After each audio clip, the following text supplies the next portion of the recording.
Welcome everyone. Today is, what is today? June 10th. It is our last school board meeting of the 23-24 school year. We are at Jericho Elementary School, and I'm going to run through the agenda, and then we can make any adjustments to it if we need to.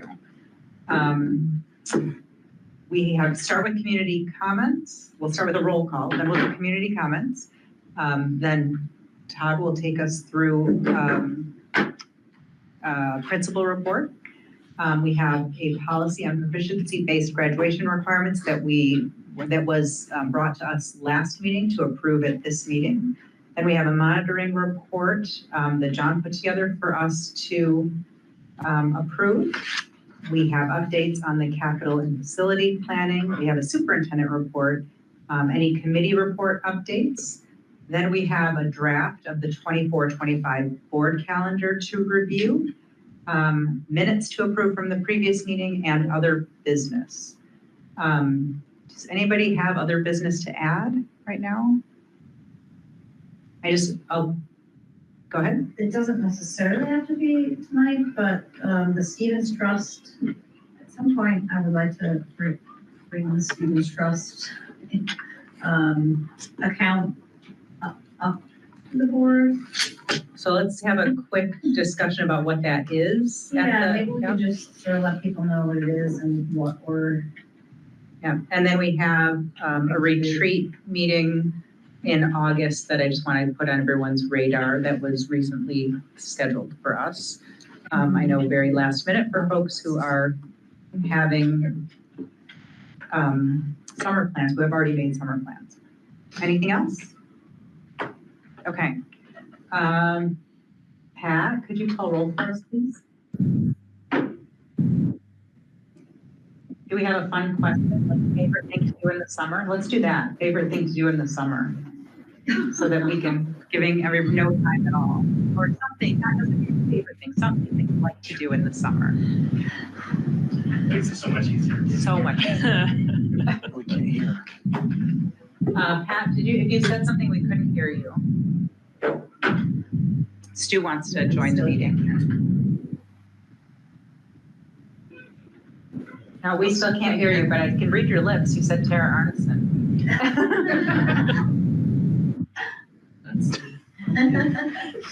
Your mic is on, and we okay. Ethan, why or Lisa, the clerk, you could call roll for us. Okay, Tara Arneson. Lisa, you gonna remember everyone's name by memory? Sure, I'm gonna give it a try. No, I guess if I can find it. So I'll give you time and I'll keep talking and I'll say that I'm present and let you know that during the summer, I really enjoy, a little camping and some mountain biking and a lot of baseball. I love baseball. Did you find it? Yes, I think I have. Shoot, I lost it. Okay. James Granzow.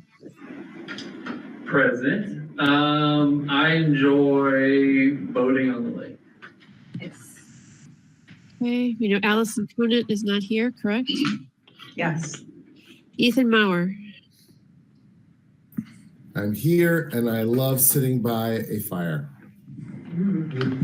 Nice sweatshirt. Thank Love you. the new design. Gail Conley. I don't see Gail. Here. Okay. Heather Chadwick. Here, and I enjoy spending time near any body of water, and also baseball. Lots and lots of baseball. Katie Nelson. Here, I love camping. I love swimming in the ocean and eating lobster rolls. Okay. Sandra Limoges. Yeah, I'd have to agree. Time by the ocean is pretty wonderful and we usually get there. Stephen Diglio, I'm here. I enjoy fishing, camping, and cooking out on the grill. Stuart Morgeau, Present. I enjoy lots and lots of lacrosse on hot sidelines with no umbrellas. Susan Lilich, I'm here, and I really love hiking and eating ice cream. Thomas Firstel, right? I don't see him. Okay, Edie Graney, I'm here and I like kayaking or paddleboarding or something on the water. okay, Kevin Campbell, I'm here and I like seeing the sun still out occasionally after work. okay, and student reps Gabrielle O'Malley, I'm here and I like swimming. Grace Batsey, Yeah, Gracie's not here. She's at senior honors night tonight. and I'm here and I like kayaking. Great, thank you. I appreciate you doing that at the last minute. Community comments. Is there anybody from the community that would like to share? I don't see anybody in the room or online. Okay. Yes, Erin. I thought you were here for work, but I'm happy to. I am here for work, but just I wanted to make a comment as me, Erin Wag. And just tell us what town you live in. I live in Richmond.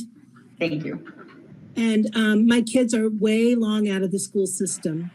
But this morning, I heard that Mark Andrews used to be the principal at RES when my kids were there when we first moved here, has passed away. And I've just been feeling such gratitude for his actions way back in the day when we first moved to Richmond. And he was so welcoming, he and the rest of the school, but just feeling gratitude that Mark and actually everybody there and in this room right now is always looking out for building a very strong community. And it's served me so well all these years. So thank you and have a good night. Yeah, Thank you for sharing that and for sharing the gratitude. Appreciate it. Mark was a great principal, great educator, and a friend. I consider him a friend. So it was a tough loss over the weekend.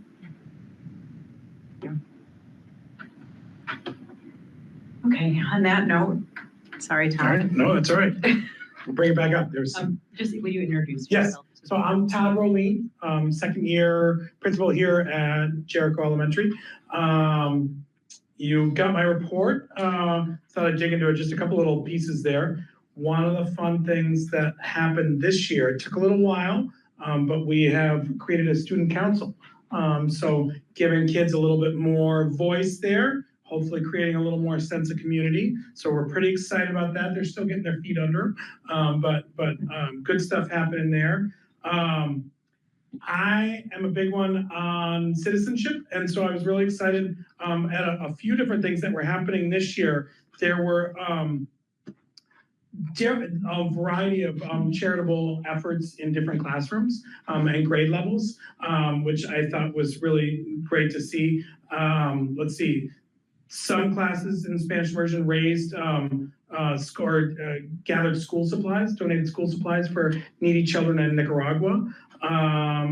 There was a food drive by a bunch of classes this winter. One class wanted to help the Humane Society and made their own dog treats and sold them, which was fun. And then one class does a regular a feature where they're making bread and selling that, and then the kids get to choose a few times a year where they're going to donate that money. And so it's fun to see kids trying to give back to their community or other communities. And then professionally, I'm pretty excited with some of the developments in our literacy program. As you might have heard across the nation. There's been a lot of good discussion on that, and up in all our game on better research-based pieces, and we're doing that across the district here. And UFly is a new phonics program, and Heggerty, which I used at my last school, is a phonemic awareness program, and they're both off to a really good start here. Really excited for that, and that is, I think we'll see a really positive turnout over the next few years. Already our interventionists are feeling like they're seeing less kids because they're not missing that foundational piece. So I think that's going to be really just great across the district. And then another district initiative is our professional learning communities. And doesn't look exactly the same on each grade level, but each grade level has their own their own PLC, and they're meeting weekly. And we've used them as some great problem-solving bodies, and we'll keep growing them from there and moving into more proactive work. But yeah, I'm really excited about all those directions. Great. Any questions for Todd? I have a question. Yeah. It's not really a question. I was just, as one of the schools that houses the Spanish immersion program, I know last year, one of the things you had mentioned was hoping to help the program become more immersive in the school, or the school be more immersed in Spanish. Yeah. So I was just wondering if there were any updates about the progress there, and also just how the community is with Spanish immersion and how those kiddos are doing. Yeah. To be blunt, I think we have not made the progress I would like to see on that. I think building a stronger sense of community across the school is still one of my main focuses.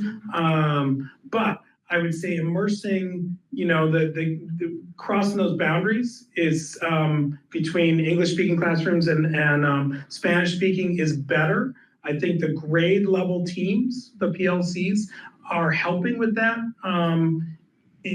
When I came in, I was hearing a lot about a grade would do this, but Spanish version wasn't part of it, like a parent event or a field trip. And they were like, no, we've got the whole grade, but you don't. And that is dramatically lessened. We're doing much better on that, where if it's a first grade thing, the whole first grade's involved. Actually, that's happening tomorrow morning, books for breakfast. And so I think that level of communication and team planning has gotten better. I think the kids get more opportunities together than they did. And I still think we have work to do. You would think like the dual language signs that I wanted around the building would be an easier lift, and yet it still hasn't happened because every day is just chock filled. So yeah, maybe this summer we'll get some done. Great question, and good callback. Other questions? I can make a comment on the Spanish immersion. So I know some Spanish, and I have a kindergartner and a first grader in the program, and my first grader has already surpassed me, and him and my wife can have like a full-blown conversation in first grade in Spanish. And I'm like, I catch every like fifth word they throw out.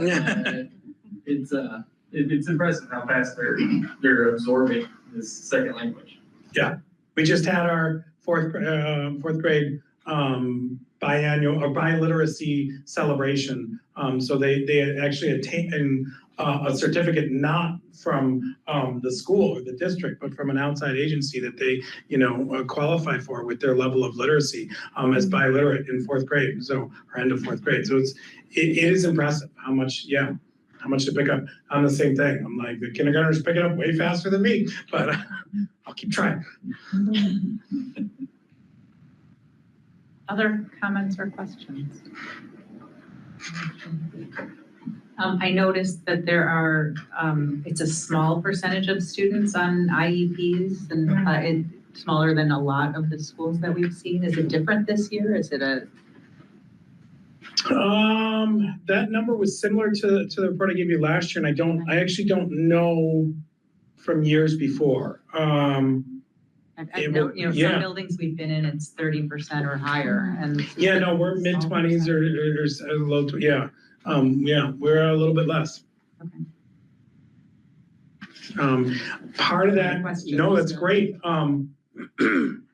You know, that the MTSS, the multi-tiered system of supports, is hoping to have less kids end up on IEPs. I don't think we're quite seeing the results of that work yet. But I think it shows great promise, the work that we've been doing and trying to meet kids that don't necessarily have a disability, but they have gaps in their foundation somewhere, like we were talking about with literacy. And so I think that the systems we're putting into place will help with that.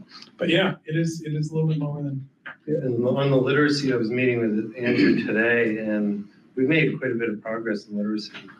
You know, I think we were in the 60 or 58%, and now we're at 70 on our local. So we've made quite a bit of progress in a pretty short amount of time. And a lot of it is the things that Todd has been talking about that we've been able to implement and really track the data with a bit of fidelity.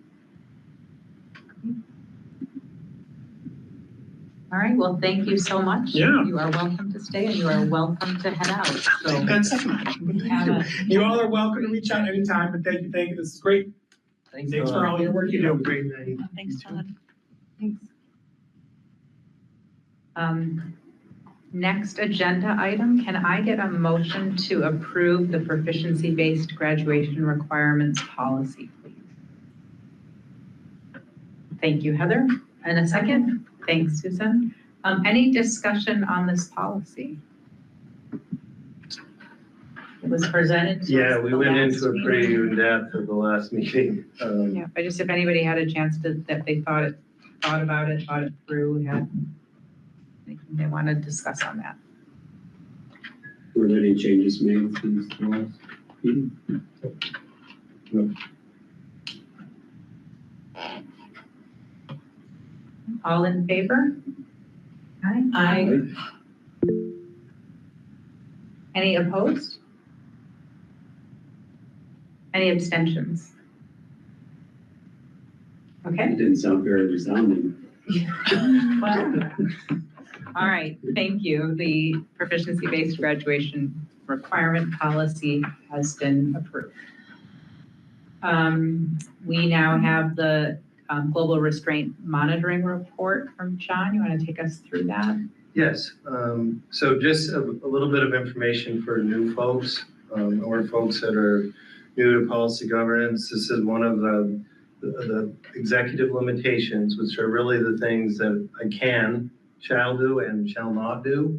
And so this one really focuses on having in place the adequate supports so that we don't get into trouble, so we don't do things that are improper, imprudent, unethical, illegal.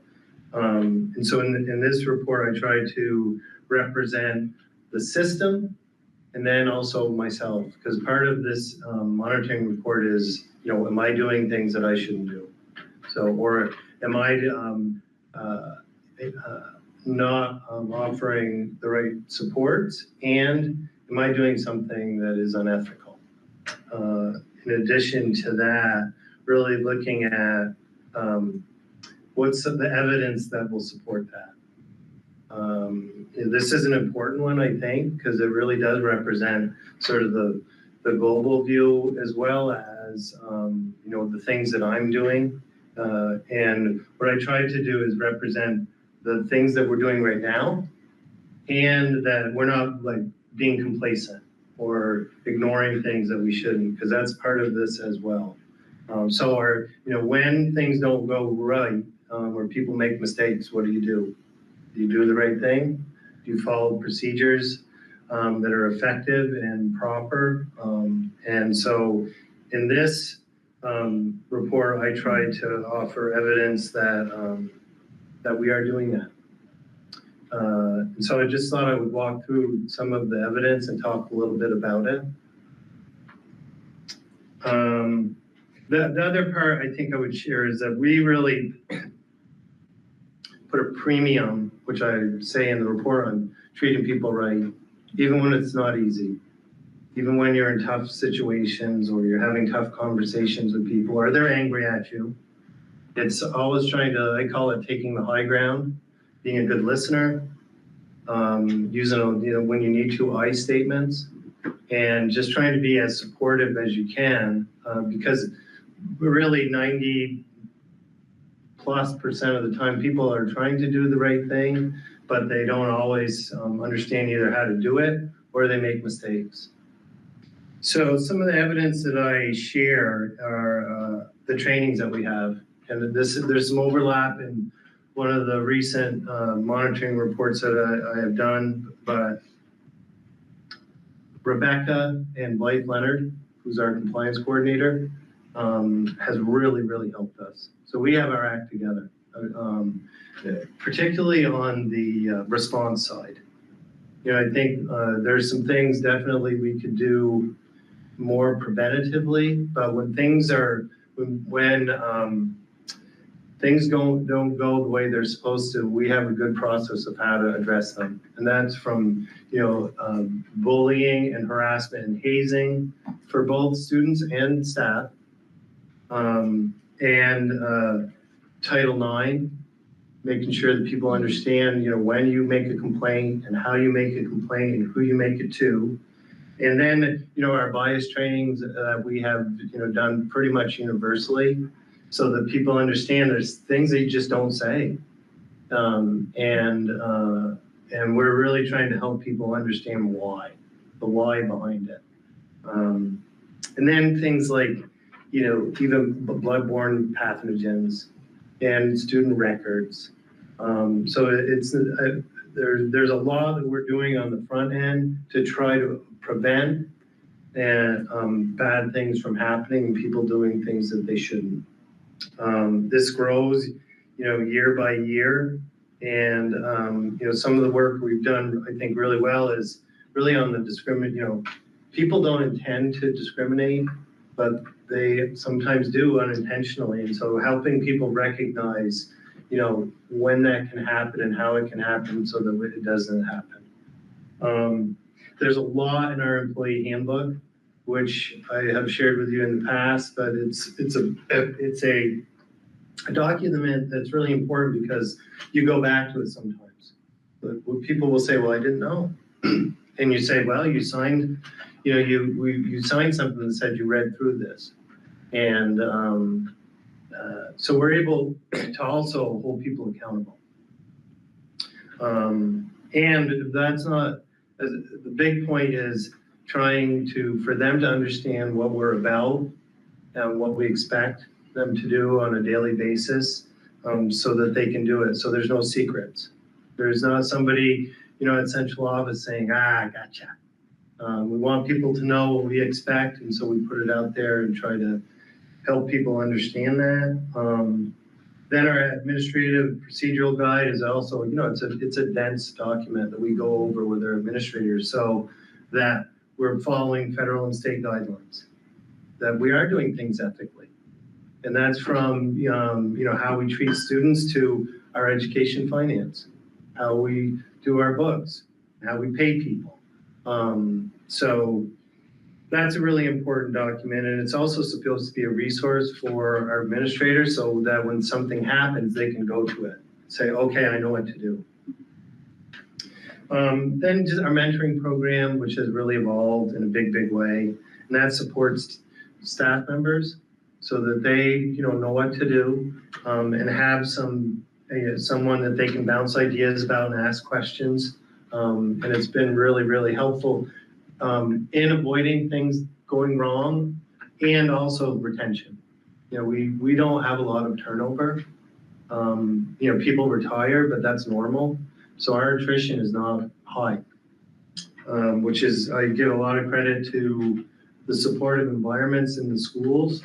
That's not to say that we don't have work to do, but you can walk down this hallway and you can see the messages that we're trying to send, with, really, kindness matters. And, we want to have a kind, caring environment and, really, and for lack of a better word, some anti-bullying messages. When you walk out, you can see them. And that's pretty much universal across our schools. We have work to do and you have to stay very diligent on it because things change. And particularly on the technology side, which, is I think, is challenging, but we're working on it. And then the school-based leadership teams also play a big role, so that when we're trying to advance, from literacy to, good decision-making for everybody, it goes through these leadership teams. So it's not just the administrator or the principal saying we need to do this, but it's their colleagues saying this is important and here's why and we need to do it. And that makes a big difference because that's when you really do get the buy-in. Then I did add our auditor letter, which, the Reader's Digest version of it is we follow acceptable accounting practices. There are no material findings. We have a fair representation of our accounts. That includes, our financial condition, and that we're doing things the right way. And that's what the letter essentially says. Then I thought this letter was important too, and I was able to secure it from our insurance company. So let me tell you, insurance companies don't put anything in writing unless it's something they can stand behind. So, because we had some discussion about that. They had to talk to their attorney, and but the fact is that we have not had any claims over the past year for doing things that are improper, illegal, unethical. And I think that the supports that we talk about here are the reasons why.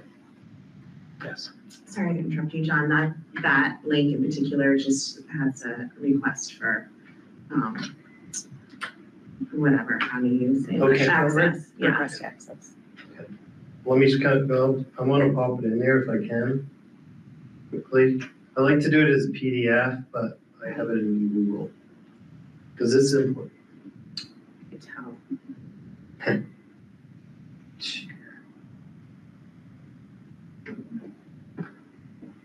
And just while John's doing that, this is one of those policies, I think that's really hard to talk to because it's, how do you say that how do you prove that you're not doing certain things, right? Like it's really easy to, so I think that it's hard to have data on this one, and it's, we're lucky that we do have some of the data. The leadership survey was a dozen school leaders, 17 school leaders, I'm trying to remember.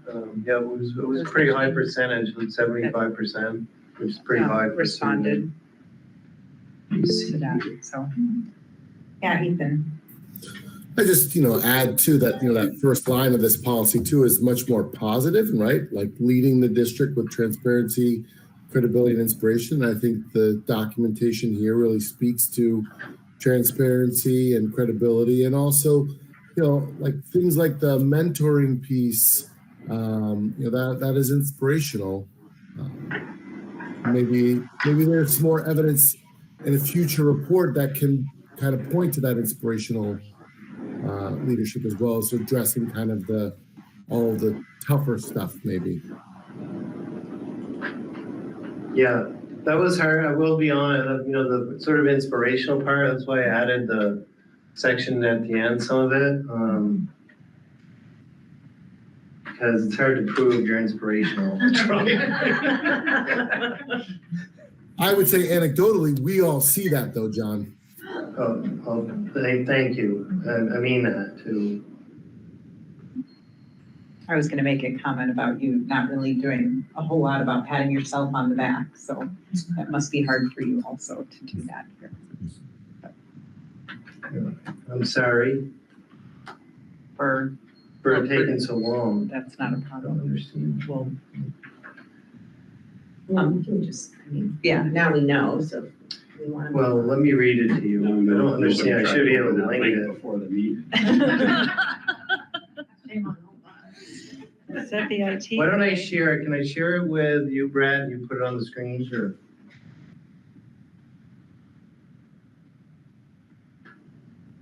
if you bear with me, I do think this is important because it's very objective. Well, I guess how many people saw VSBA and wondered what the hell is Oh, VSBA? what? School Board's Insurance Trust. That's our carrier, our insurance carrier. That's a Because good I think the question. first time I saw it, I was like, we have IT through the VSB. I'm like, Oh, I see. well, yeah, logically speaking, right? I wouldn't have thought they were insurance. Actually, I do have, I guess that's, my question pertains more towards, John's replacement, like when this is coming up next for review with our new superintendent, how do we judge, It's the wrong one. how do we monitor their inspiration? Like is there like, Sorry. how do we monitor, like their? Yeah, so we had orientation today for new school board members and we were talking about that. And I think we as a board are gonna have to have a discussion about, so first of all, right, we're gonna figure out if having experience in policy governance is a priority for us in a new superintendent or not.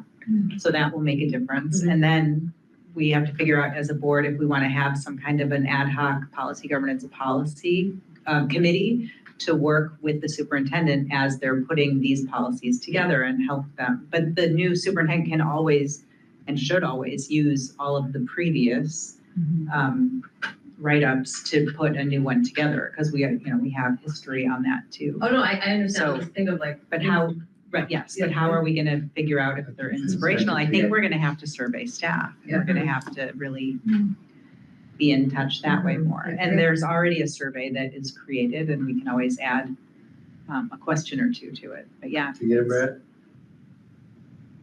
Refresh, not yet. There it is.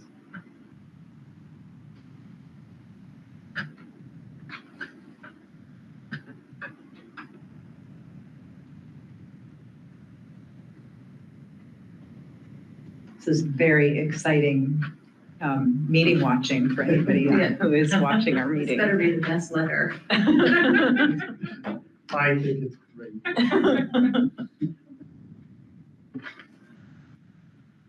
I didn't join the meeting this time, so I don't have.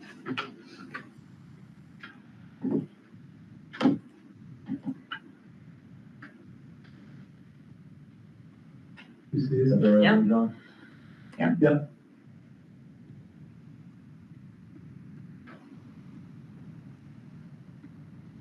Great, thank you. And yeah, if you link it at some point, that I'm would gonna be great. try to right now. Great.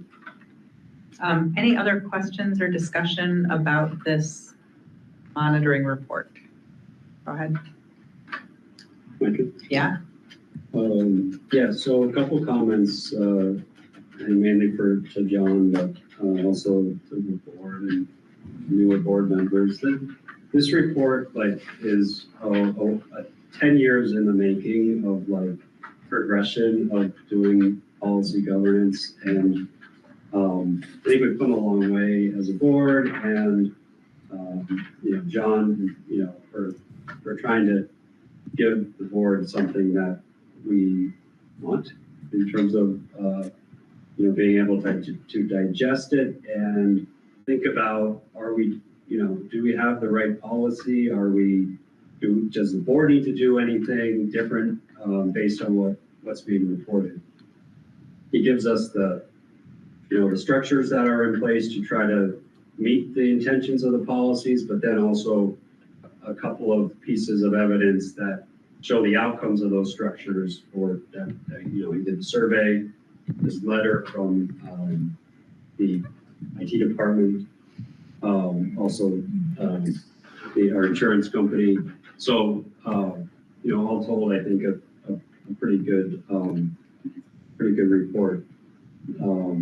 And for the next superintendent, what I think we need to do is maybe focus a little bit more on going forward, like next steps. How are we going to improve? Are there anything in this report that we're going to work on? And also, there's an element of policy governance which takes the policy and you kind of interpret it to what does this mean today? So things like inspiration, we could say like, what does that mean to you? How are you going to make sure that we continue to have an inspirational culture? And they might come up with some more specific goals or objectives that will help them measure that. I really like the survey. I wish the survey expanded more broader than the first line leaders, because I think surveys really help to check, in on, does the handbook do, what it's intended to do and all of that. But I'm glad that we had a survey in it. My specific comments that I talked to you about this before the meeting is around the harassment as it applies to students, and just wondering if you could give us some more information related to how impacted are our students from the more traditional physical harassment, bullying, but also cyberbullying, which you can't really, measure is it happening in your schools, is it not, doesn't matter. Students coming into the school, how many of them show signs of this, or how frequent are parents engaging the administration for help in this space, and is it an issue that we need to work on, and if so, what can the board be doing to help with that?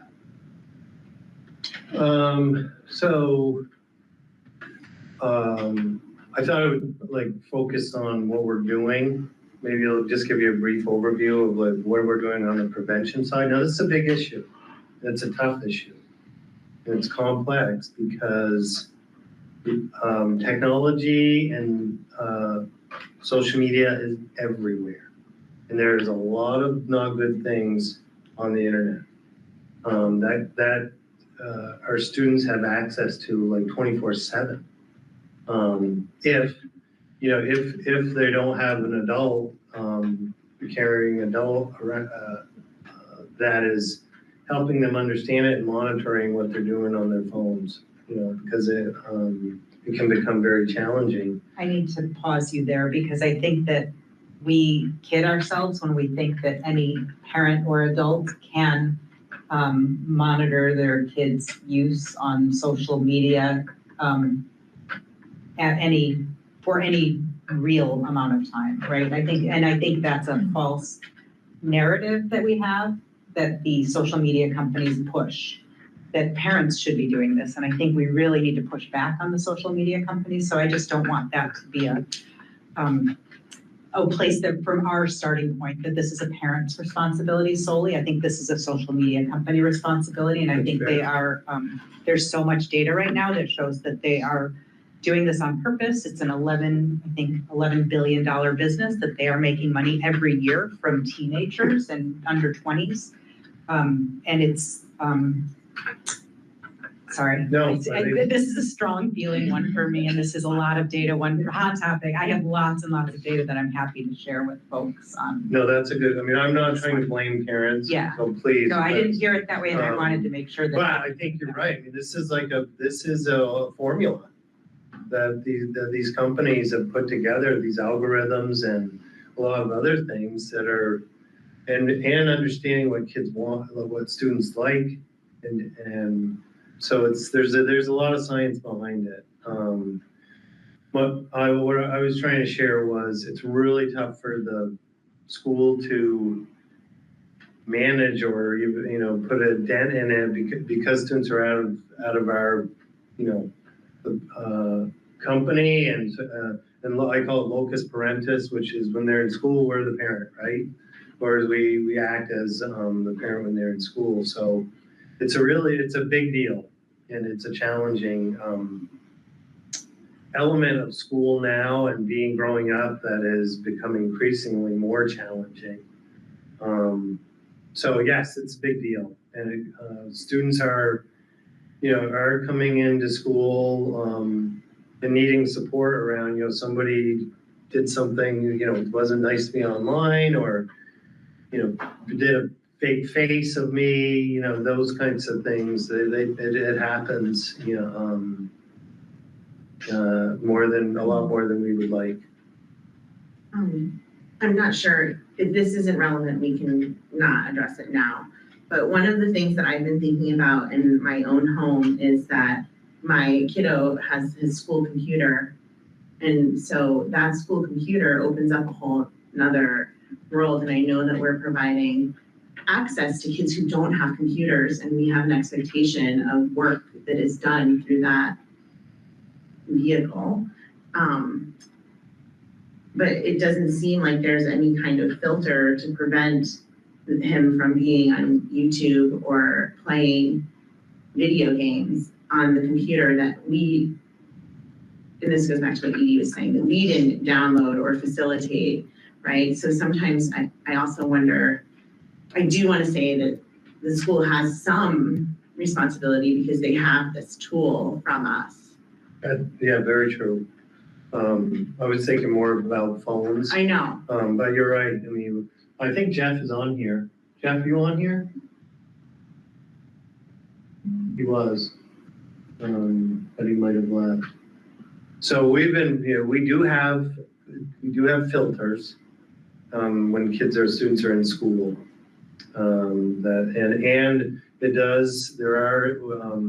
It does block some things when students are outside of school, but there are places like YouTube that they can get to that they shouldn't. What we do try to do, maybe this gets into the prevention side. We do have ways to check what students are doing, and we do from time to time find out that students are in places and doing things that they shouldn't. And when that happens, we try to educate them.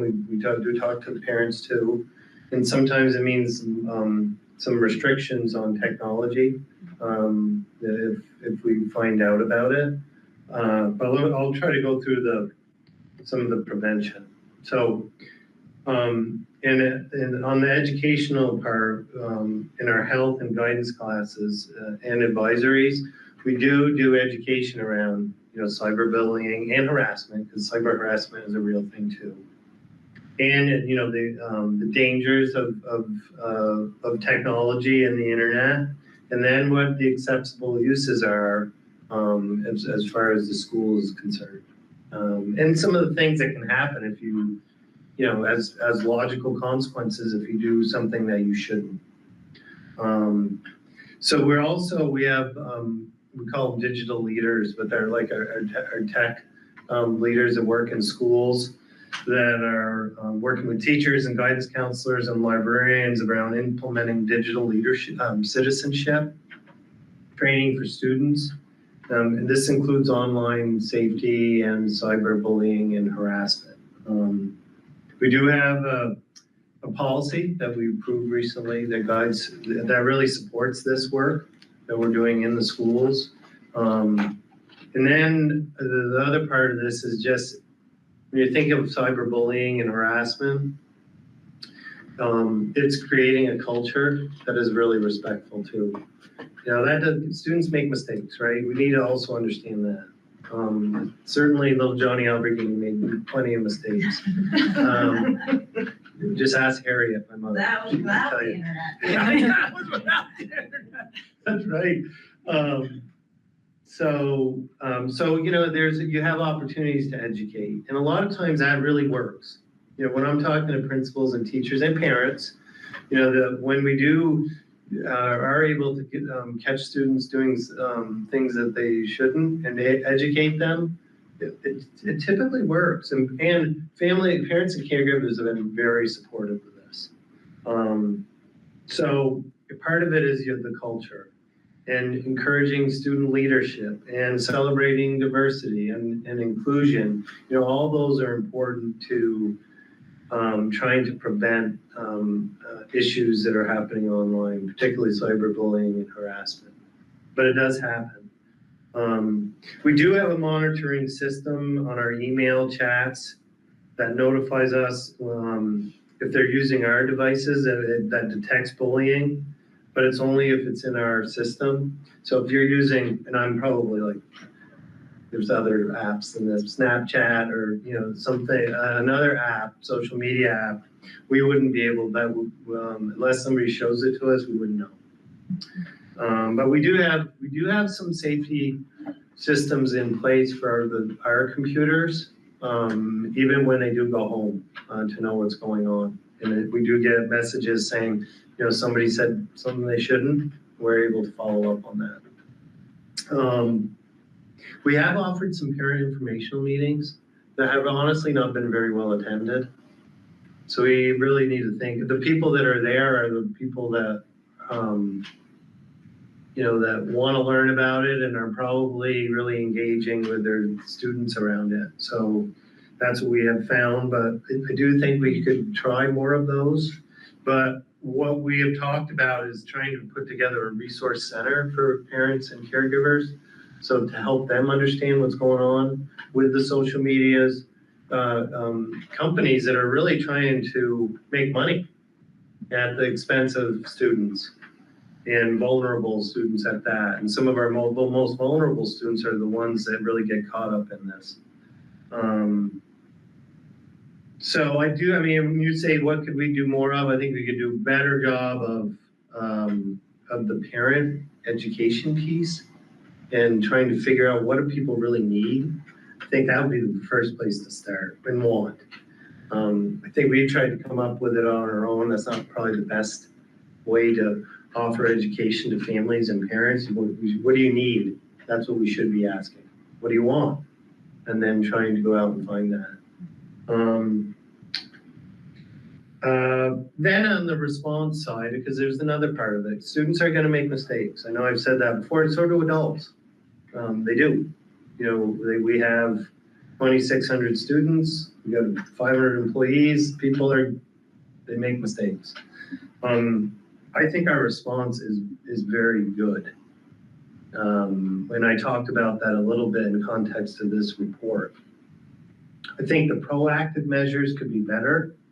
Trying to figure out what those are difficult because this is a complex problem. And we have got to be partnering with families and the social media companies and pretty much everybody to try to solve this issue. But on the response side, when we get a complaint of cyberbullying or harassment, we treat the same way we would any bullying or harassment investigation. So we let parents know that this has happened. We do an investigation. We have forms that we fill out, and we look at the preponderance of the evidence to say, did somebody do it or not? And then, you know, based on that, then we take a look at trying to support the victim, which is typically through our guidance department, or if they have an outside counselor, and helping the parents during those times. And I think we've been very good at that. And then for respondents, there's I would call them respondents, it's perpetrator, person who did this, but we call them respondents. There's an educational component, depending on what happened. We try to make it relevant and a logical consequence. And then if the complainant or the victim is open to it, then we try to do a restorative meeting and to get some repair done. And those are usually pretty powerful. Most of the time students, after a little bit of time, want to do it because they want to move on. And so we have had, I think, good success at getting in those meetings one-on-one with a supportive adult or two, and then, you know, having the person apologize, you know, talk about why they did it, and then have the other persons let them know how they feel, and then trying to resolve it. Those have been really good, really powerful for the complainants or the victims and the respondents, the people that have done the act. And then there's consequences, you know, around technology, you know, really, sometimes we take the technology away or really, really restrict it. while, you know, in our purview. And that has, those logical consequences have helped, for sure. Is there something somebody wants to dive into more on any of that? Yes. Yeah, I go first. Yeah. That's a decent response, John. I mean, what I would say is, not to interrupt, is we're trying. I mean, we are not being complacent or ignoring it. So, you know, I think this was one that needs to be tackled from a lot of different angles, right? And I, you know, I do agree that the companies that are feeding it are a big part of it. I'm not sure how much we can do locally, right, to fix that. But I think our community needs to, you know, be somehow more informed about, you know, how prevalent and easy and harmful this is, right? Cyber is, and you know, it's a social thing, right? And there's some people I've had discussions with, well, you know, my child's the only child that doesn't have a phone. We're holding it out, you know, because there's like this. Well, now you're an outcast. Like, so this, if momentum goes in one direction, everybody's going to be on it, and now the opportunity for bad things to happen is greater. And if you could contain that, it's not going to happen elsewhere. Like, this is specific within this one, you know, cyber arena where things happen. So the more we can do to prevent that from happening at the right age brackets, I think the better. I think the more we can do. I hope, I haven't tested, like, I hope that our network, if I join our network, I'm not going to be able to get onto TikTok and Insta. It's like there's no educational reason for these sites to be available. So just seeing that they're blocked is maybe a little bit of, you know, indication. Maybe that, I wonder why the school blocks that, right? And you start thinking about it maybe differently. I don't know why we would have those, you know, open, right? Yeah, I mean, there's some of our staff do use Instagram. You know, there are some educational purposes for some of those, but what we have done and are doing is, and Jeff is leading this, Jeff Wallace was here, is getting a committee, that we put together a committee to really look at what should we be blocking and what we shouldn't we be, because we really need to revisit it for all the reasons that you're talking about. If there's not an educational purpose, then why are we doing it? But it is a tough issue because there's some educational value to some of these platforms. So in picking and choosing them, you know, it can be difficult. I have really strong feelings on this, but I'm going to let Jimmy go first, and then I'll. So coming And from we a haven't had a different conversation about this. world of education, where I am from was a cell phone free school. Have we thought about that at all? We have thought about it. You know, pre-K to 4, students really don't use cell phones. And at middle school, they are not supposed to use their cell phone without permission. At the high school, they've implemented some other, you can read it in the handbook. I actually have it, I think, but 9th and 10th graders, students are not allowed to have cell phones in classes. And each teacher will have a place where students need to put their cell phones. That's in the handbook. And then for 11th and 12th graders, yeah, I'll just read it to you if you don't mind. It's pretty short. MMU strives to educate students to understand when it is an appropriate time to use their cell phone during the school day. It is a teacher's decision as to the location of students' phones. There will be different expectations in different locations. The expectation is that 11th and 12th grade students can manage these differing expectations. There will be situations where students need their phones for medical or educational purposes. These situations need to be approved by the administration or their designee and the classroom teacher. So that's what we have in place right now. So there are some districts that are doing phone free and are starting this next school year. We haven't broached it as a district. There are people statewide who look at social media and say in 10 years, we're going to treat it like we do smoking because it is so harmful. If we wanted to dive into this more as a board or push in certain directions, we absolutely could. This is it. Yeah, Steve, go ahead. Hey, can you guys hear me?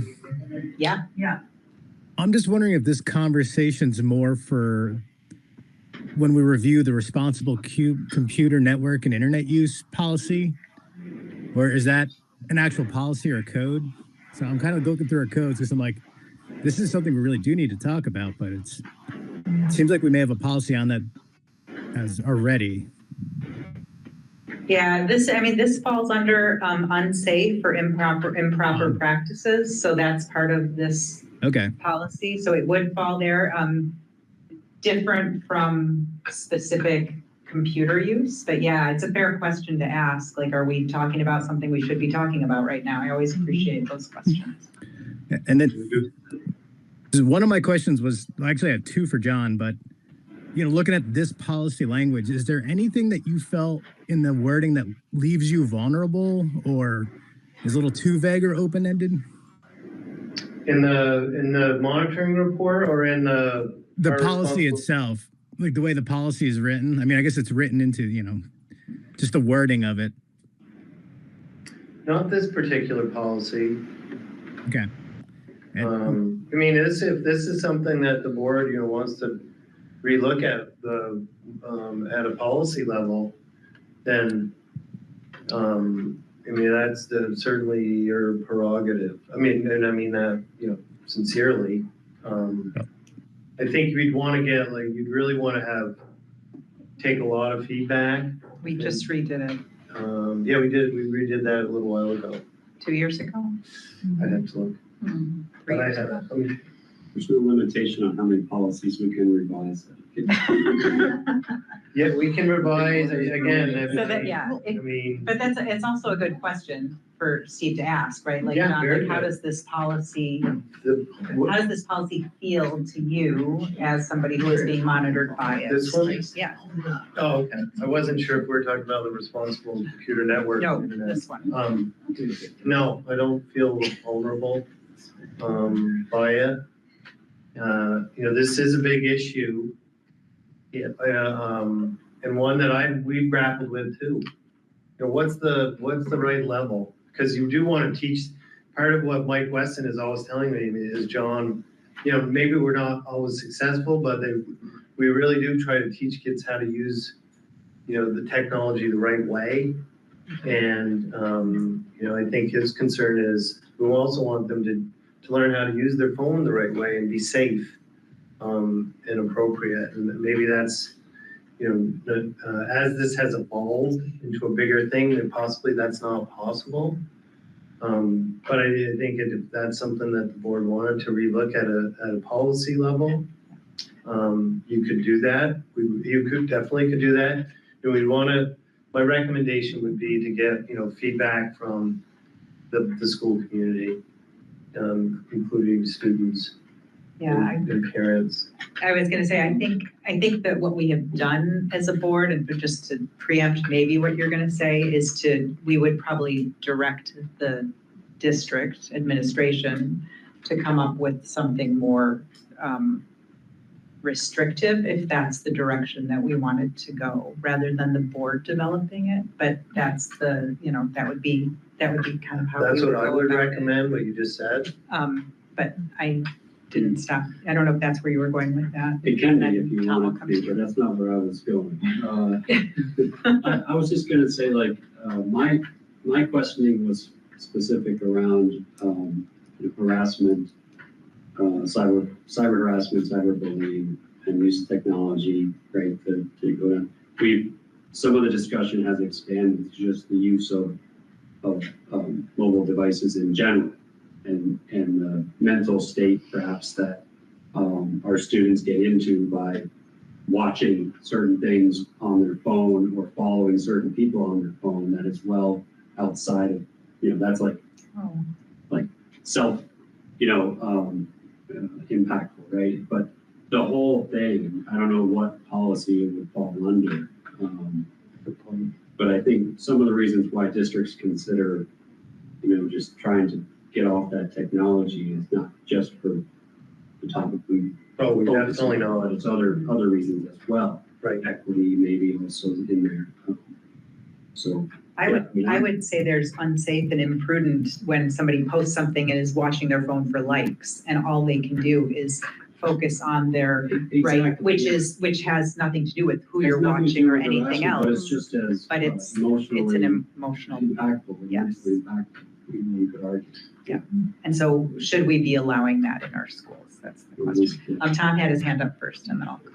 I was just kind of responding to that idea about, as I understand, policy governance really has its goal to create a sort of vision or to create a goal for maybe favorable outcomes, right? And so your comments about if there is a location to learn how to use these devices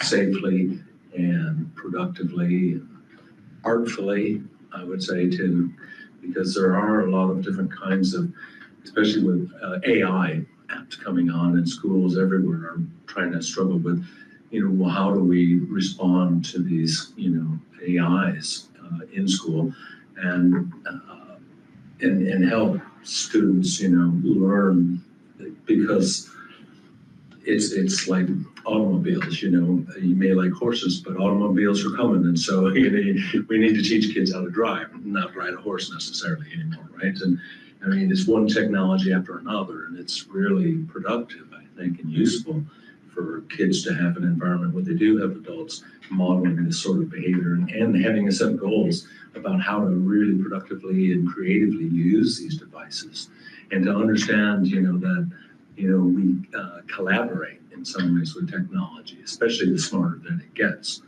And I think there's a lot of marvelous opportunities, for students to learn. We can't really avoid that responsibility. We can't turn it over to parents, as Edie, you were saying. We can't leave it up to the corporations. But as a community, we can talk about our aspirations, I suppose, what we'd like, how we'd like to see our kids use these devices with each other, communication and collaborating with one another. That would be sort of marvelous, to have some vision of what that might look like. And the computer guys are really quite good at that stuff. They can help. And that's what we're trying to do with the digital citizenship. That's the whole point of it. It's a scope and sequence of what we, all of that put together. So we do have a committee that we have put together to really look at some of the things you're talking about. I think what I would recommend is maybe we have Jeff come and just share. He's facilitating the committee. What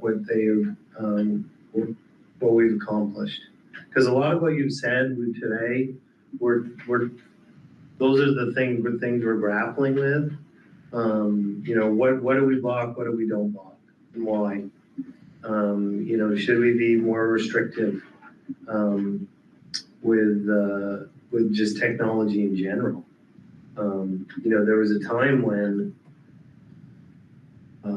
one-to-one was like an unbelievable concept, and it was great, but it's really kind of taken on a world of its own, as things have evolved. So you have to be part of that solution. So I think that's what I would recommend. This has really been a great discussion, and we're working on trying to figure some of that out. And I think it would be really good to have Jeff come back next year and say, hey, here's where we're at. Do you have any feedback? Is there something you want us to know before we move forward? Or I think that would be super helpful. Tara and then Heather. Did the cell phone bill die in the legislature? Yes. Okay. So our legislator, what was brought to the legislature this past spring was banning cell phones in all schools in the state. And some schools decided to go forward with it without the legislature. I think, Yeah. I think Harwood is going forward with it. because the conversation we had at VSBA, when Sue brought it to our attention, the way it was embedded into a different bill, it didn't make sense to the VSBA group, and a number of folks on that board also felt that it was more local control, right? Like up to the schools to determine who should the conversation we're having. Yep. That's where the VSBA board went, but it still went through the legislature, and I didn't know if it had died. Yeah, it will be coming back, but it died at the end of the session. Okay. Yeah. I will not be bringing it back, but I know that it is coming back. So I've been in discussions about that. Heather. I'm not sure if I bring anything new to the conversation, but I just feel it is it's a difficult topic because it's like I feel like kids need to learn how to use them appropriately. Schools assume like a space where they can learn, like, I don't know if it's like a class or what, where it's like, here's how, it's like, I remember taking a computer class when I was, probably high school. Computers really became easier. But, where it's like, this is how you use this technology, this is how you use it appropriately. You can only use it in the space and then not allowed to use it. Like, it's a very, I can see both sides of it. And it's like, it is super addictive. I'm terrified of my kids having access to social media. I'm going to hold off as long as humanly possible. But I don't think using that kind of stuff in school is appropriate. But we also, in high school, the kids have computers assigned to them. So they have a device from the school that, at all times. So the idea of like needing a phone for whatever purpose is kind of moot when you have a laptop with you at all times. So I can see how we can, definitely get by without them. But I also feel like it's appropriate to teach them, So, that's my 2 cents. I think that's what the comment, holding off as long as you possibly. Yeah. Every parent, I suspect, has the exact same desire. Oh, yeah. Right? And the only thing that's pulling us along is the other kid. Yeah. Right.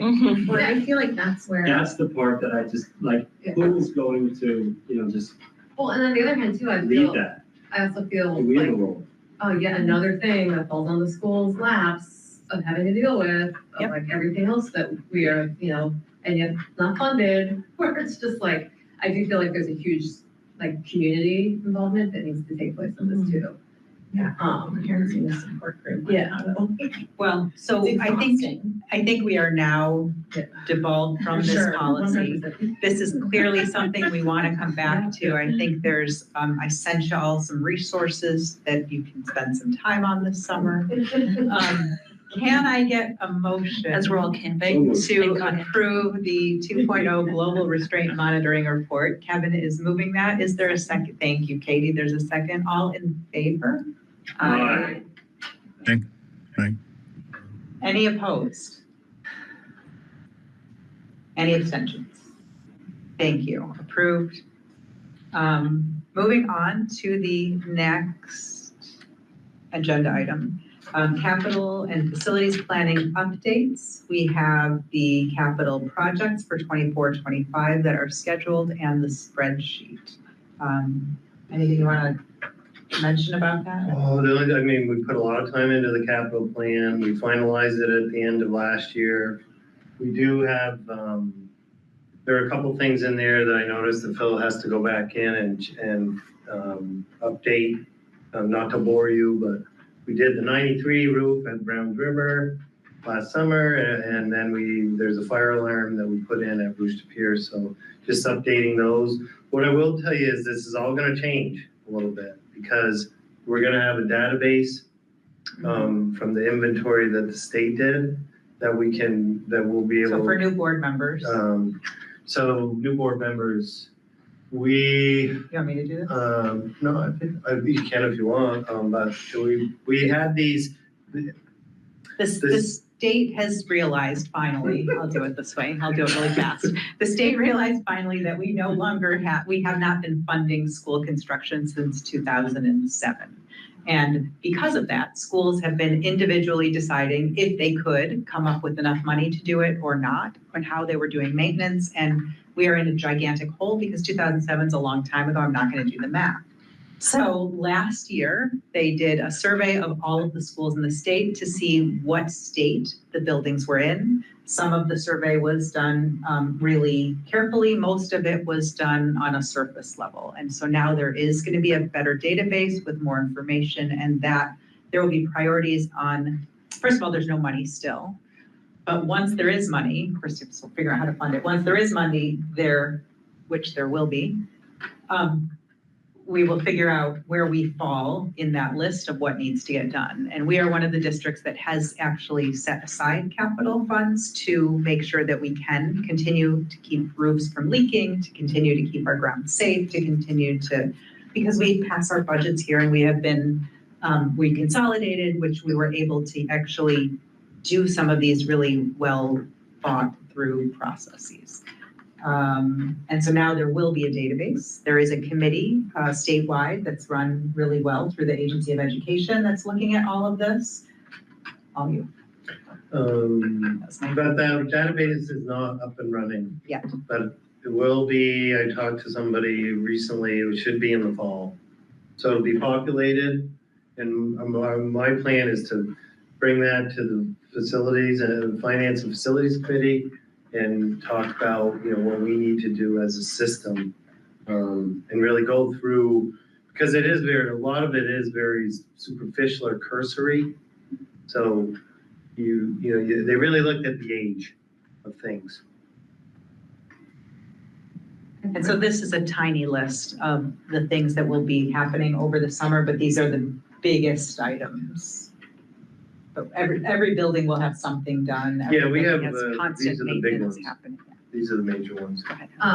My question's pertaining towards the database. Will there be a way for districts to be able to add maintenance that they know that needs to happen to this database so that the state knows about it?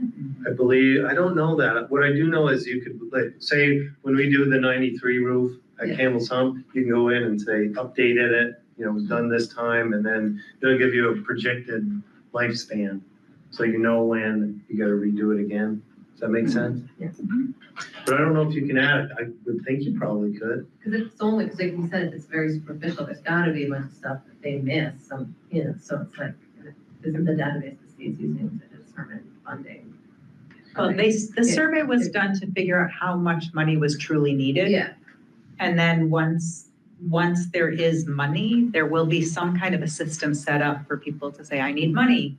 This is what I need it for. And then they'll do a more, these contractors are approved to use, and they are the ones who will be trusted to say, this is what it will really cost, and all of those pieces. I think there's like a, didn't VSBA do something on this? Jeff sort of gave an overview of the database and everything, and so you now you have to log into VSBA and watch exciting videos. All those lunch Yep, webinars. it's Or like a coming. webinar. Get on a treadmill. It's Give so yourself it something should to be do up now. and running in the fall, which is good for us to bring it back to the Finance Facilities Committee, start there and talk about, what does that mean for us? So that's what we plan on doing. But these are the big projects. I think it's important to know that every school has regular maintenance, repair and maintenance and buildings in their budget. So we'll be doing things like updating carpets and rooms and countertops and really regular maintenance things. But these are the big ticket items that when we went to the community, and these are the projects that are we're in the capital funds. That was my question. This is in the current budget or coming from our capital reserve? No, in the budget, not from the reserve. Budget. Yep. But you could use the capital budget if you wanted to. If you needed to. The board would need to approve that. We could, we have about 1.6 million in there. And there may be a time when we need dive into that. We really have, at least, and this could change obviously, but we have looked at it as, like, I'll give an example. We had to repair the water line to Browns River and Underhill ID. We didn't put it in the budget because we didn't know about it. I remember. Yeah. So we needed to lean into our capital funds to be able to pay for that. So, but it's growing, and that's a good thing because we may need it down the road. But if like a boiler failed, we would have the money to repair it without running a deficit. So these are some pretty big projects, and we keep clicking away at them. So it's a good thing. Are these all like our summer, quote unquote, summer projects we're gonna try to knock out before school starts? Yep. The playgrounds are they'll probably have to go into next year because you can't get the parts. But the other things are, and this will be ongoing for about a year, the PVC mitigation. But the other things are, and not to like get into the weeds, but the 400 wing, when it's really humid, it gets wet. And it's dangerous. So we're having to seal that floor. It wasn't sealed. And it's on slab. And then we're looking also at doing that and then dehumidification. And that should solve the problem. The PCBs, we're waiting for the contractor to tell us what needs to happen to do the mitigation, create the work plan. What's a PCB? Oh, Holly. Oh, that's the new thing. Forever. It's new asbestos, got it. Yeah. That's a great way to. If you want more to watch on the treadmill, I could forward you the No. VSBA webinar that we went to. Right. My walking standing desk. All right, any other questions on the capital planning spending? Yes? Sorry, John, on the MMU stormwater mitigation system. Yeah. Is that done in, with collaboration, discussion with the Jericho Development Planning Committee or whatever that's considering wastewater treatment at our schools? Well, my understanding, it doesn't really affect that. This is stormwater. So the Permeable surfaces. yeah. So this is to control the stormwater so that it doesn't go into the to the rivers and into the Champlain Basin. It's gonna go somewhere that might be otherwise repurposed later, or It's because we have so much. we shared our plan with them. That's all. I don't think we have shared our stormwater plan we have with the state because you have to get Act 250 permit. We've done They've all come that. to us a couple of times saying this is what we're thinking about doing. I feel like it would be prudent to at least say, here's what we're doing. Okay. Yeah. If it's totally. It shouldn't impact it, because this is because we have paved parking lots and buildings, and it's where all that runoff is gonna go. And if you put in wastewater, not stormwater, wastewater treatment areas, I don't think, I'm not the I don't expert. know. I figure that water from the pavement has to go somewhere other than the streets. Yeah. Put it. And they would, if it's in an area that's running through that, it would fill their stuff too fast, and And maybe Phil, I have not talked to them, but we have to do this. It's the law. And right now we can get 90% of it paid for, but that money's gonna be gone. We were just shoveled, we were ready, but I'll follow up on that, just to make sure, like, some way does it influence their plan if 10 years down the road, they wanted to put it where the stormwater is. And I'm not being trite about it either. I hear what you're saying. Steve, you have a question, comment? Oh, I was just going to try to clarify that they're two different things, the stormwater and wastewater. We're not going to commingle the two. That's something we try to avoid in general.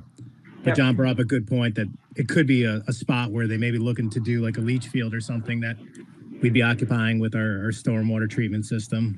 But this one came up first, so. Right. We're going forward and they have to, yeah, At least, give them a heads up and just to say Yeah, that that I'll might have not Phil be. connect. But they haven't even really looked at, they've identified space. They haven't identified if the space is actually appropriate for it. So all fair questions. Yeah, that's a good, really good, that is a good question. I'll check in with Phil. Yes, Ethan. I'm not sure if we're tackling both of these line items here, but just looking at the capital spending plan spreadsheet, the big 26 pages or so. Yeah. I'm just curious, is there any, I mean, it seems like it would be easy enough to sort this by due date. Is that something that facilities and finances kind of have? I apologize, I haven't been to a meeting yet, but is that part of the process with the capital improvement planning process? Yeah, we look at, there's we can sort of look at like that with the spreadsheet. And that when we're doing the budget, we look at, one, what can we afford, right? And what are the acute needs? Because there are some things on there that you wouldn't prioritize. They might have outlived their lifespan, but they're working really well. Yeah. So you just wouldn't replace them just to replace them. There are some things you would, but there are some things that you wouldn't. So it's it's really looking at the actual item and saying, hey, do we need to do this? That makes sense. Yeah, particularly on the roof side. I mean, those are the ones you really got to check out. Yes. Cool, thanks. Okay, we don't have any action to take on that one. That was an update on information. Superintendent report, lots of retiring folks. That's a huge loss to our community. I feel old reading through that. A lot of people that were my kids' teachers. My kids have been out of the schools for a while. I don't know if there's something you want to say specifically about Well, that. Sherry Mahoney at Smiley has worked there for 42 years. Wow. That's pretty remarkable. And she's a pretty terrific person. They all are, but I know her pretty well. And she's a great asset to our students and the whole community. So these are, just really great people that have, many of them spent their whole career here and have had a big influence on a lot of students' lives. So many of them I will miss, and have a ton of respect for them. Then we have graduation. So you are Saturday invited. morning. Weather's looking good. Starts at 10. But if you are, if you want to come, you are invited, and it's a great ceremony. Bring a chair. Bring a umbrella, hat, something to protect you from the sun. It's gonna be cold, looks like. Oh, good to know. Wear layers. Chillier, yep. And get there at least half an hour early. is there a designated spot if you get there? We could. It has to have been like grids. Right? I don't think we're doing that anymore. Not doing that, Oh, right? no more grids? No, it's just, For a school board, just mingle. Never signed. There have been in the past. Garbage only never can be squared, signed squares. Again for this year. I will That's what she thought. I will confirm She might not know. and let everybody know if there are. Give us a square towards the back. Okay. Yeah, I think when Katie and I went last, we just Square. hung out near the back. That's it, because we didn't want to, sit in front of any parents or anybody. If you just take it. Everyone's aware that our principal at Brewster Pierce resigned, and we are frantically trying to fill her shoes. Ethan's on the committee. Thank you, Ethan. Thank you, Ethan. And That's it. yeah, the open meeting legislation, I mean, I attached the summary, trying to make it, really, there's not a lot of changes for us, honestly. Yeah, the only change for us is that we are required to have a location for every meeting. We can't have committee meetings remotely only anymore. So there has to be a physical location. You don't have to be there, but there has to be a physical location. I'll have to look. I thought that the committees they could just- meet, That's think what I the thought too. committees are fine. Committees can stay as, Yeah. but the board can't. Okay. I'll have to check that All of out. the information that I got when I was, but yeah, we should confirm that before next school My year. question is, if that's true, how would that work? Someone would have to be there. I would. The central office Somebody would would be the yeah. location, Okay. and they have. I'll check that out, because that's the way I read the summary. Yeah, that's the way I read it too. But I will check that out. Great, I'll pull up, read that. Because I was talking to the folks who wrote it to get more information on that one.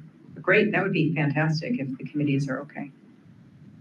So we'll just get clarity. And if that's the case, then we were doing that, and, somebody from central office goes to a location, because the committees being able to do them virtually has been a game changer. Yeah. People are showing up and it's really helpful, so.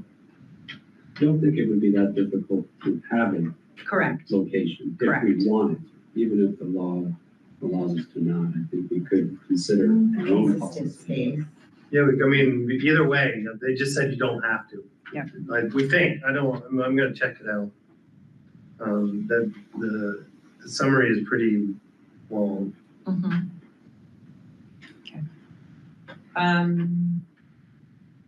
Ready for committee updates? Great. Community engagement? I wasn't quite ready. DEIB? Nothing new to report. Finance and facilities? We'll come back to you. Nothing new to report, but we are having a meeting on 6/20 at 6 o'clock. Great. HR, we have contracted with a search committee, a search group, Human Capital Enterprise, to do our superintendent search. And we are going to start working with them in July, the HR committee will be, and then we will have more engagement with the board early in the fall, like September. And all of that information will be coming shortly. It will include an individual meeting with every board member with one of their two primary search people to get information from every single person on the board. So we'll talk about that more as we go forward. Sure, yeah. Community engagement. Community engagement met last week for the last They know how many we are. year. We just talked about district happenings being a great vehicle for getting messages out to the community of the schools and the parents. And one of those main messages that we came away from the budget season was that we were 80% people, right? So we talked about meeting with Mary Radigan, and so I met with her, and she's working with John to have the district happenings for the end of the year be really people focused. So it's going to highlight people who are retiring, it's going to highlight graduates, it's going to highlight, there's a happy coincidence of highlighting an employee. It'll highlight the golden apples because that was just such a really great event that was well attended. So sort of looking at a small snippet of all of the different groups that really make the district great. And we talked about making sure that everybody on the board gets the district happenings. And then we just sort of went over some of the ways that we can direct members of the community to in communications with the district, like how to, if there are problems or if there are celebrations, the routes to take to get the information where they need to be. And meeting schedule, we'll be meeting the first Monday of the month at 8 a.m. Unless there's a holiday in no school. You're all welcome. Thanks. Ethan, Rab? Any updates? Nothing from RAB. Okay. VSBA-Legislative, any updates? We have a whole day retreat this Wednesday. Great. Yeah, John, that's what I said. Yeah, we'll know if the yield, thank you, gets overridden Tuesday or Wednesday, or by Tuesday next week. The governor's vetoed it. That could be a huge impact in property taxes. The governor said that it's going to cause property taxes to go up by 14%. And just to be very clear, without it, property taxes will go up 25 to 30%. So we're not really sure what the governor's talking points are on that one, but we really need this yield to pass. Just to share that. And we'll have more going forward. If you have treadmill walking over the summer, you should go back through the VSBA website and see if there are any webinars that interest you that you'd like to dive in deeper. There are some really good ones there for board members. They include them at their weekly, right? The weekly updates we get from VSBA at the very end. If you make it to the end, they have all of the webinars. All the lists. Yes. Right. You get a little gold star if you've done. I wish, Tom, it would make my day feel so much better. Like, yay, we're right. Like when you played Super Mario Brothers, you get to be We have really blowing on that. We have a, say it again. Do you know where the wind's blowing on that boat or? I do not yet know which way the wind's blowing. I know that it passed with a veto-proof majority, and I know that people go home and things change. So I don't have an answer. Yeah, you know, we'll see. Fingers crossed. School board calendar for next year draft is attached. So, yes, Ethan. Was going to ask the Is this question. preemptive? Preemptive, yes. Do you want me to wait? Yeah, give me a sec. Okay, sure. Okay, thanks. I just didn't know if it was something we had already talked about or something going forward. The agenda items the leadership team hasn't looked at yet. So location agenda items are very loose right now. The date, the 19th of August, is not the second or the fourth Monday. The 26th is the first day of school. Is that a day that we can't have our first meeting? Yeah, we can. Because we were thinking that that would be the meeting that we meet with human capital as a board and do a full, this is what a superintendent search looks like. So they would actually do the meeting and there would be very little administrative. Yeah, no, support. absolutely. So we are not gonna have a meeting on the 19th and we are gonna have a meeting on the 20th. Oh, I was just gonna do that. Thanks, John. On the 26th, and that gives people a little bit of a break. However, what's not in here and is in my other agenda items, other business, on the 14th of August is the first day of the leadership retreat. And last year was the first year that we joined them for a meeting to have school board and district leadership together.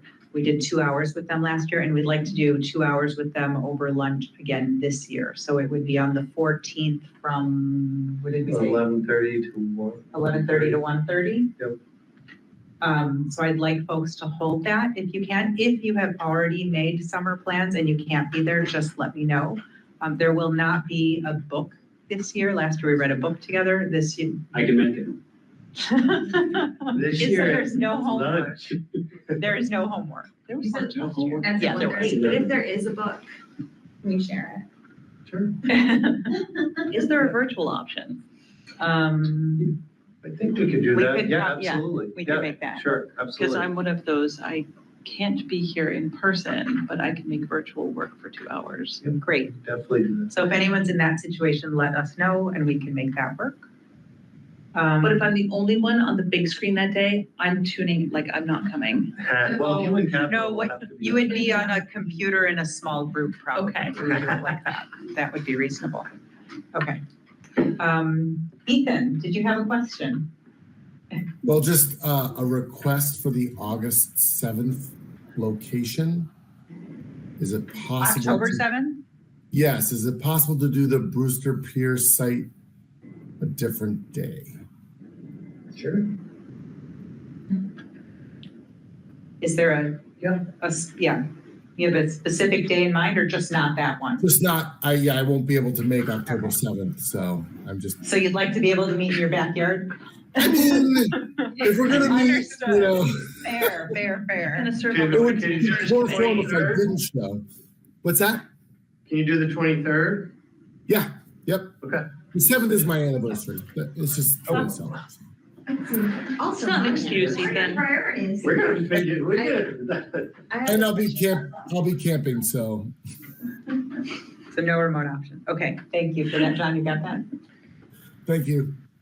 He's making Yes. notes. The comment I wanted to make about that is if it was too early for a brand new principal to do their report, that was one of the things that I picked up on. Also, my anniversary, Ethan.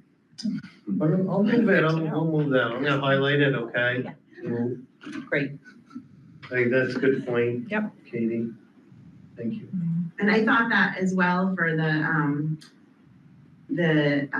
special education and preschool updates because Jen will be brand new and that's just our second meeting. I mean, I know she's. Most of it is gonna get moved because that first meeting is going to be superintendent search, the whole thing. So there will be a lot of things that get. Those were just the to other two dates. things I saw in the beginning that I thought, oh, those are all gonna be new people. Yep. Great, thank you. So save the dates, get them on your calendar, and locations could change, just so everybody knows, and agendas will change, most likely. So everybody knows that, but the dates hold. No, dates, hold the dates. That's why we want everybody to have that. And don't forget the 14th, it's not on there. Minutes, can I get a motion to approve the minutes from May 20th, please? Thank you, Katie. Second. Thank you, Sandra. Any discussion on the minutes? All in favor? Aye. Any opposed? Any abstentions?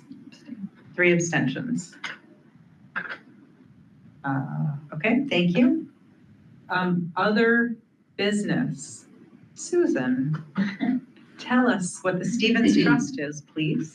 So, I have been thinking about this since I was chair of the Jericho Elementary School Board many moons ago.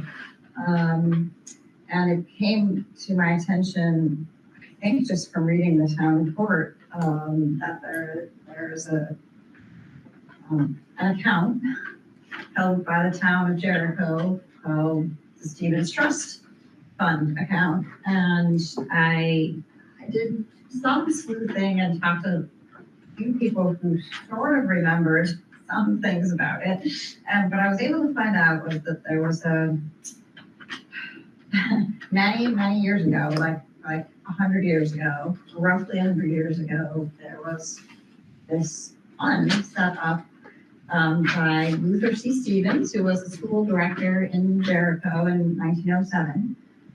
Possibly before and after as well, but I know for sure that he served in 1907 from looking at historical records. And where we get a little fuzzy is, I know I have a document somewhere that I cannot put my hands on. And a lot of this stuff is not really online, but I can't remember the exact purpose, the specific details of the purpose of the fund, except for that it was at that time designed to provide scholarships to Jericho residents of high school age. I believe it was high school age. And I think it was in recognition of like leadership, scholarship, citizenship. You remember, John, something about arts. Yeah, that, I do, Yeah, that- and so there might have been something about the arts as well. We're not really sure. Anyway, we talked about it as the JES board before the merger, and talked about what we might want to do with money at that point, and never made any decisions. And a few weeks ago, I checked in with the Jericho Town office and the town treasurer, accountant, and they told me that the current balance is $16,839.20 in that account. It's just in a savings account, so it's really not growing that quickly. And so, anyway, I thought it might be an issue for the board to take up in terms of, I mean, right now that money is controlled by the town of Jericho, but it really should be, I think, transferred. In my opinion, at least we should talk about transferring it over to the district, and then what do we want to do with it? I mean, Should the board be providing a scholarship or something we should figure out? we should, I mean, it would be good, in my opinion, if we could, roughly honor the original intent of this donation by Mr. Stevens. I'm gonna, over the summer, I'll work on finding anything else. I mean, I've done a pretty deep dive on this multiple times over the years, and there isn't a whole lot. The town doesn't really know much either. The Historical Society, have they been supportive? So the Historical Society, I went through a couple of the volumes of, I mean, not like, paragraph by paragraph, but I tried to review a couple of the volumes of the town of Jericho history that's been published in the last 20 or 25 years. And there is some information about Luther C. Stevens, but there isn't anything that I could find in those. And there's a lot about the history of the schools, but there isn't, including like a lot of detail about like the six high school graduates from the town of Jericho in 1907. And like, it's pretty interesting stuff. But there wasn't anything about the scholarship that I could find. I could reach out to a couple of those folks though to see if anyone remembers anything. I'll check in our office. Maybe I might have to talk to Stephanie Colberg. Oh, yeah. See if she remembers. I feel like I saw something once, but I don't know where we put it. So this will be on a future agenda item, and we will bring this back up in the next school year, and we can work on that. I'm gonna go to Heather and then to Tara.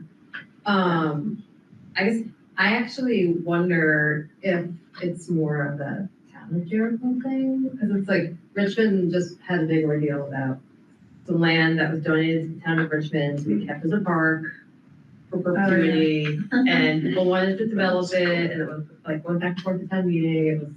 It was very, there wasn't a letter. Yeah, there was a very hot, it was like the biggest topic at town meeting. And it came down to the intent of the person that donated it and what they really wanted to go to. And if his intent was really for students, Jericho students, to have gifted this money. Yeah. I feel like it should stay with Jericho. Like, I feel like it should be a Jericho town thing. How can have a scholarship that then they can give to a graduating or wherever they want to do it. But I feel like then the district, there might be people in Jericho that feel that that's not fair or right or. Yeah, it's tricky. We did talk about that. We thought about that. And I think a case could be made for that. A case could also be made for, the schools are totally different than they were. 100%. So, yeah. Maybe it goes to town meeting in Jericho and then they vote on whether they want. I mean, I just feel like, It's an important point, is that it's not simply a school board decision. So that's, but I think that if this is something that we should figure out so that the money isn't just sitting there growing at less than 1% a year. We should figure out if there are other towns that I was just gonna say, Stephen, I need you to keep me honest because I think Bolton already does this for their residents. That is correct. It goes to the Board of Civil Authority, and we vote for a scholarship on, I forget the name of the trust, but it's a similar thing. So, I mean, I can get the information on that, how it was set up, but that was my thought, is that this was probably set up with an intent, Yep. and it'd be good to find that information. It's hard to find. Yeah, and I don't think we But have that would anything be like good. this in Richmond, Huntington, or Underhill. Okay, that would be great to know that Bolton has something and we can use their model for this if that's. Look into it. I do recall that the former principal, now retired principal, JES, Vicki Graff, told me I think she remembered that there were some of the funds were distributed at some point in the late 90s. That was the last time, and Stephanie might know. Yeah, she would be the one. Great. I'll Okay, ask her. we have little threads to follow, so that's good, and we will come back to this one in one of those meeting dates that you just saw in the previous agenda item. Thank you. Appreciate you keeping us focused on that. I'm not gonna leave this board until. Also good information to have. I've been thinking about this for 2 years.